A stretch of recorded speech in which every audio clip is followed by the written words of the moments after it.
수술 전후 그 증상이 좋아지는 것이 언제쯤 되겠느냐, 혹은 저림감이 얼마나 오랫동안 지속이 되겠느냐, 이런 것들은 수술 전후의 환자분의 상태에 따라서 크게 차이가 나는 부분입니다.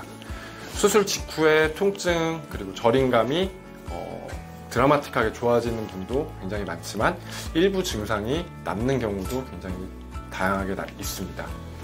오랜 기간에 걸쳐서 눌려있던 신경이 수술을 통해서 감압이 되면서 생기는 신경 부종, 즉 신경이 부어있는 것들이 풀리는 시간이 필요하다고 생각하시면 됩니다.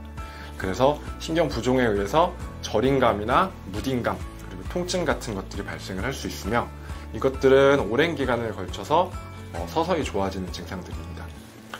특히나 수술 전에 근력 저하 혹은 마비가 있었던 환자분이라면 최대한 빠르게 감압을 해서 회복을 기대해 볼 수가 있겠지만, 수술 전에 그 마비의 정도나 지속 기간 등에 따라서 수술 후에 회복 가능한 속도나 그 정도에도 차이가 있다라고 이해를 하시면 됩니다. 이러한 경우 수술 후 재활 운동 등을 통해서 장기적으로 경과 관찰이 필요하며 보통 6개월에서 1년 정도 이상 지켜봐야 합니다. 수술 전 신경 압박이 심했던 경우에는 일부 증상이 영구히 남는 경우도 있습니다. 역시나 환자분에 따라 좀 다른 부분입니다. 일반적인 감압 수술의 경우에는 4에서 6주, 대략 한 달가량 보조기를 하고 풀게 되고요.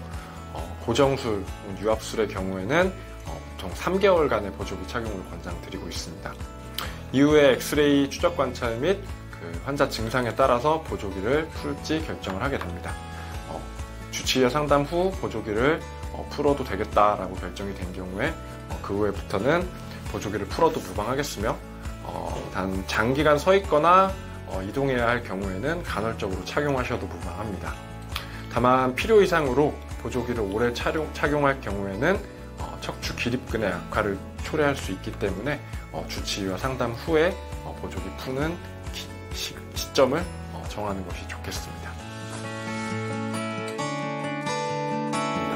수술 이후에 활동량이 감소하면서 그 척추를 지지하고 있는 근육이나 인대가 약해질 수 있기 때문에 재활치료를 반드시 병행하는 것이 수술 이후에 건강한 일상생활로의 복귀를 도울 수 있습니다. 수술 후에 잔여 증상이 없는 분들도 일상생활에 빠르게 복귀하기 위해서 재활운동 치료가 필요하며, 일부 증상이 남아있는 환자분이나 수술 전에 마비 증상이 있었던 경우에는 적극적으로 재활치료를 하는 것이 도움이 됩니다.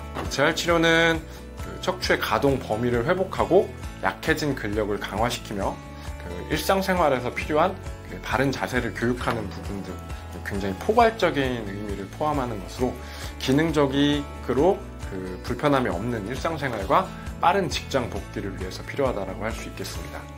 그래서 수술 후 초기에는 특히나 자가 진단으로 무리한 운동보다는 의료진과 상의해서 환자별로 전문적인 재활치료를 받는 것이 좋겠습니다.